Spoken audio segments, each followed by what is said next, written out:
lihatlah betapa besarnya kasih yang dikaruniakan Bapa kepada kita, sehingga kita disebut anak-anak Allah. Dan memang kita adalah anak-anak Allah. Karena itu, dunia tidak mengenal kita, sebab dunia tidak mengenal Dia. Saudara-saudaraku yang kekasih, sekarang kita adalah anak-anak Allah, tetapi belum nyata apa keadaan kita kelak.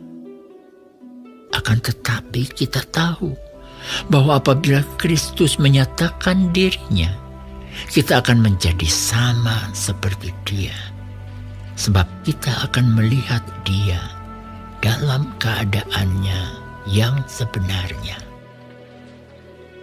Setiap orang yang menaruh pengharapan itu kepadanya menyucikan diri sama seperti Dia yang adalah suci.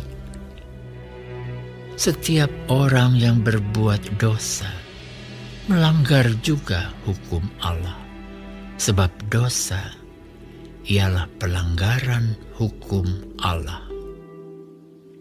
Dan kamu tahu bahwa Ia telah menyatakan dirinya supaya Ia menghapus segala dosa, dan di dalam Dia tidak ada dosa. Karena itu, setiap orang yang tetap berada di dalam Dia tidak berbuat dosa lagi. Setiap orang yang tetap berbuat dosa tidak melihat dan tidak mengenal Dia. Anak-anakku, janganlah membiarkan seorang pun menyesatkan kamu. Barang siapa yang berbuat kebenaran adalah benar, sama seperti Kristus adalah benar. Barang siapa yang tetap berbuat dosa berasal dari iblis, sebab iblis berbuat dosa dari mulanya. Untuk inilah anak Allah menyatakan dirinya, yaitu supaya Ia membinasakan perbuatan-perbuatan iblis itu. Setiap orang yang lahir dari Allah tidak berbuat dosa lagi, sebab benih ilahi tetap ada di dalam Dia, dan Ia tidak dapat berbuat dosa karena Ia lahir dari Allah. Inilah tanda-tandanya anak-anak Allah dan anak-anak iblis. Setiap orang yang tidak berbuat kebenaran tidak berasal dari Allah. Demikian juga barang siapa yang tidak mengasihi saudaranya. Sebab inilah berita yang telah kamu dengar dari mulanya, yaitu bahwa kita harus saling mengasihi. Bukan seperti Kain yang berasal dari si jahat dan yang membunuh adiknya. Dan apakah sebabnya ia membunuhnya? Sebab segala perbuatannya jahat dan perbuatan adiknya benar. Janganlah kamu heran, saudara-saudara, apabila dunia membenci kamu. Kita tahu bahwa kita sudah berpindah dari dalam maut ke dalam hidup, yaitu karena kita mengasihi saudara kita. Barang siapa tidak mengasihi, ia tetap di dalam maut. Setiap orang yang membenci saudaranya adalah seorang pembunuh manusia. Dan kamu tahu bahwa tidak ada seorang pembunuh yang tetap memiliki hidup yang kekal di dalam dirinya. Demikianlah kita ketahui kasih Kristus, yaitu bahwa Ia telah menyerahkan nyawanya untuk kita. Jadi kita pun wajib menyerahkan nyawa kita untuk saudara-saudara kita.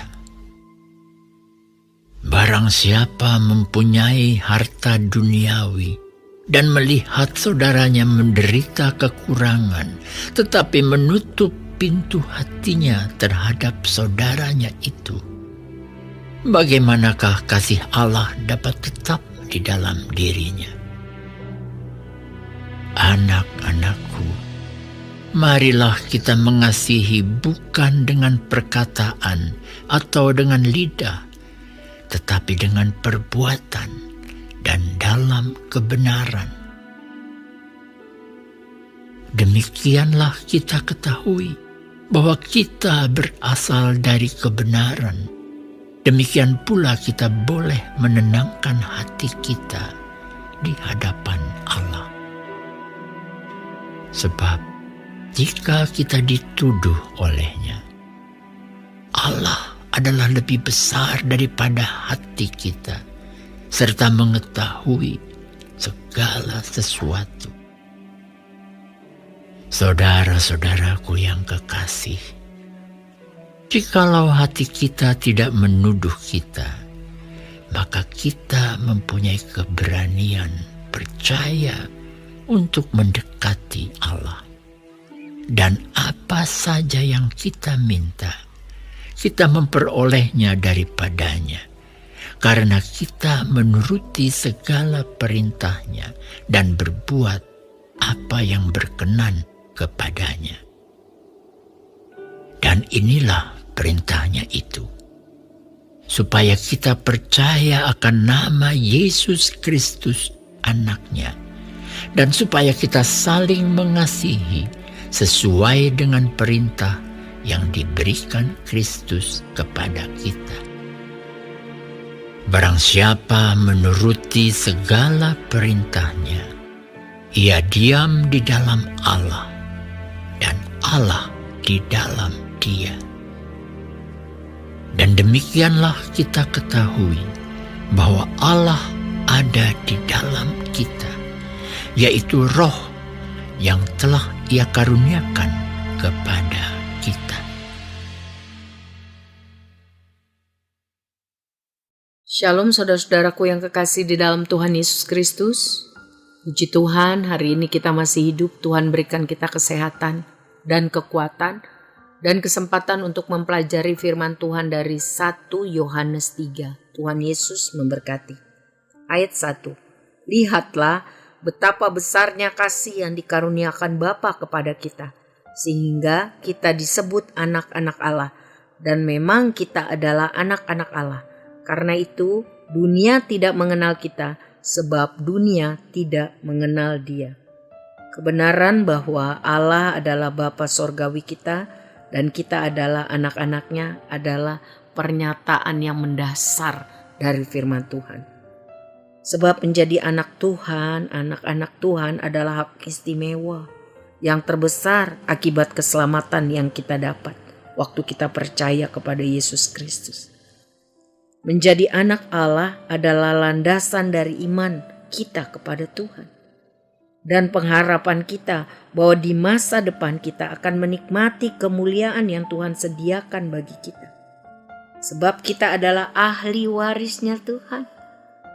Melalui Roh Kudus, Roh yang menjadikan kita anak-anak Allah, kita makin sadar bahwa kita adalah anak-anak Allah. Roma 8 ayat 15.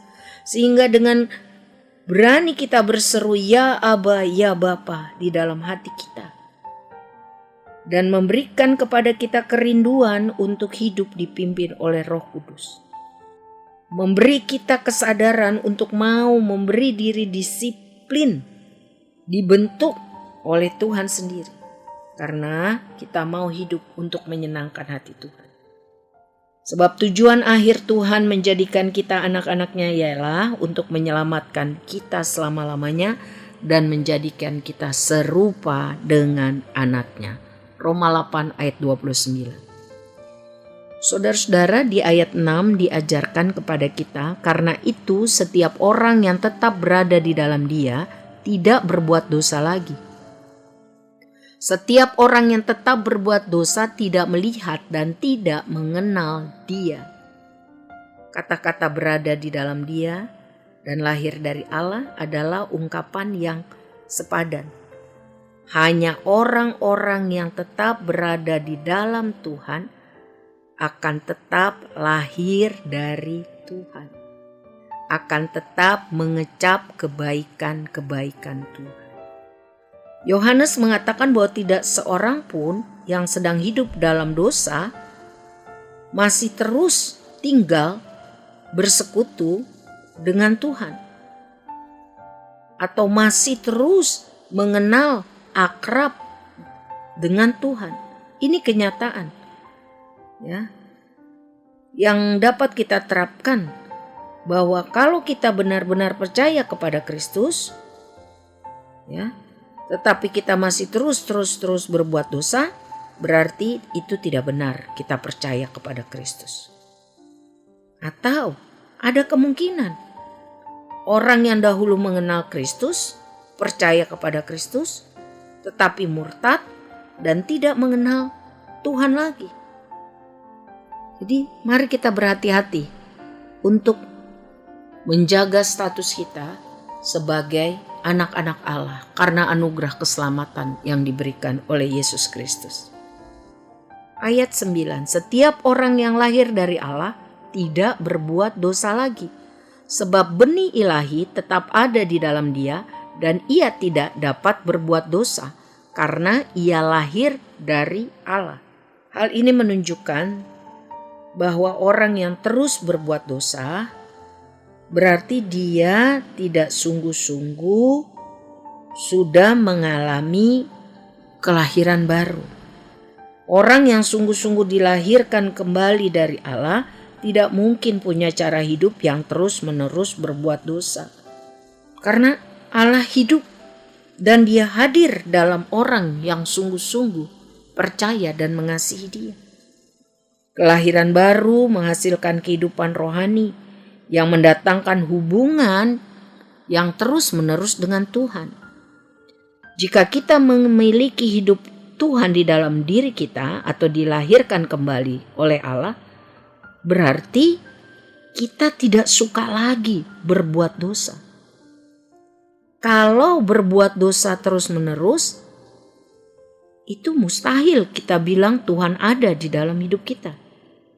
Mungkin orang percaya kadang gagal untuk memenuhi standar Tuhan yang sangat tinggi, yang sangat kudus, sehingga jatuh di dalam dosa, tapi tidak berarti terus-menerus hidup dalam dosa. Karena Roh Kudus ada di dalam hati orang yang percaya. Roh Kudus menjaga orang untuk bisa setia, taat kepada firman Tuhan. Oleh iman kepada Kristus, maka kuasa Roh Kudus tinggal di dalam hati orang percaya dan firman itu menjadi petunjuk dalam kehidupan. Sehingga proses kehidupan orang percaya akan hidup bebas dari dosa, akan tambah hari tambah serupa dengan Kristus. Ayat 10. Inilah tandanya anak-anak Allah dan anak-anak iblis. Setiap orang yang tidak berbuat kebenaran tidak berasal dari Allah. Demikian juga barang siapa yang tidak mengasihi saudaranya. Yohanes mengingatkan para pembacanya agar jangan tertipu.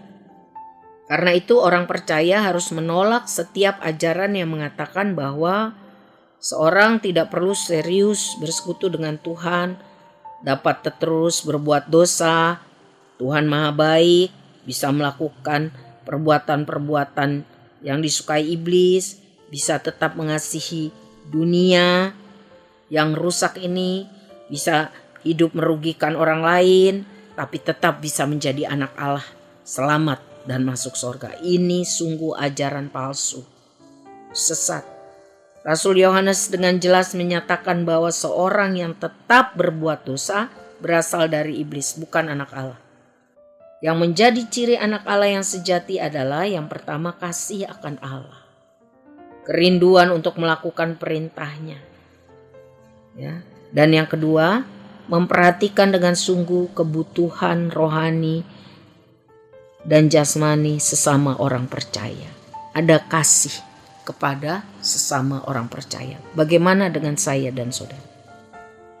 Selanjutnya di ayat 15, setiap orang yang membenci saudaranya adalah seorang pembunuh manusia. Dan kamu tahu bahwa tidak ada seorang pembunuh yang tetap memiliki hidup yang kekal di dalam dirinya. Yohanes menekankan bahwa adalah dosa tertentu yang tidak akan dilakukan oleh orang percaya yang sungguh-sungguh sudah dilahirkan kembali. Karena hidup kekal Yesus Kristus, Roh Tuhan tinggal dalam hidup mereka. Dosa-dosa apa saja itu? Yang menunjukkan pemberontakan yang kuat terhadap Allah. Pemisahan dari Kristus, kejatuhan dari kasih karunia, bahkan pemutusan dari keselamatan yang kekal. Contohnya adalah orang yang masih diperbudak oleh kejahatan, yang terus jatuh dalam hal-hal yang membuat dia menjadi murtad, pembunuhan, kenajisan seksual, kebejatan moral, menelantarkan keluarga sendiri. 1 Timotius 5 ayat 8. Menyebabkan orang lain berbuat dosa. Matius 18 ayat 6 dan 10. Kejam. Matius 24 ayat 48 sampai 51. Dosa-dosa yang mengerikan ini berarti penolakan total terhadap menghormati Tuhan dan mengasihi sesama. Jadi Rasul Yohanes mengajarkan bahwa bukti seorang itu adalah anak Allah kalau dia satu, mengasihi Tuhan. Berusaha tiap hari tambah mengasihi Tuhan. Dan yang kedua, mengasihi, memperhatikan sesamanya manusia. Semua dosa dapat mengakibatkan kehidupan rohani menjadi lemah. Bisa mengakibatkan mendukakan Roh Kudus. Lambat laun akan menyebabkan kemurtatan. Sebab itu hati-hati, jangan berbuat dosa lagi. Selanjutnya di ayat 17, barang siapa mempunyai harta duniawi dan melihat saudaranya menderita kekurangan, tetapi menutup pintu hatinya terhadap saudaranya itu, bagaimanakah kasih Allah dapat tetap di dalam dirinya? Kasih Allah sekali lagi terungkap dengan sungguh-sungguh waktu kita mau menolong orang yang memerlukan bantuan. Waktu kita menolong orang yang benar-benar perlu bantuan, bukan karena dia malas, ya, adalah sebenarnya menutup hati kita terhadap kehendak Tuhan. Sebab yang Tuhan kehendaki adalah kita peduli kepada sesama kita manusia, khususnya sesama orang percaya yang sungguh-sungguh memerlukan. Ayat 22, dan apa saja yang kita minta kita memperolehnya daripadanya karena kita menuruti segala perintahnya dan berbuat apa yang berkenan kepadanya. Yohanes mengatakan bahwa kehidupan doa yang efektif itu ada hubungan yang sangat erat dengan pengabdian kita kepada Tuhan. Kalau kita menaati Tuhan, mengasihinya dengan sungguh, menyenangkan hati Tuhan, itu adalah syarat yang diperlukan untuk doa kita menjadi efektif. Tuhan tolong kita semua saudara, supaya kita bisa hidup menyenangkan hati Tuhan, agar doa kita efektif. Tuhan memberkati.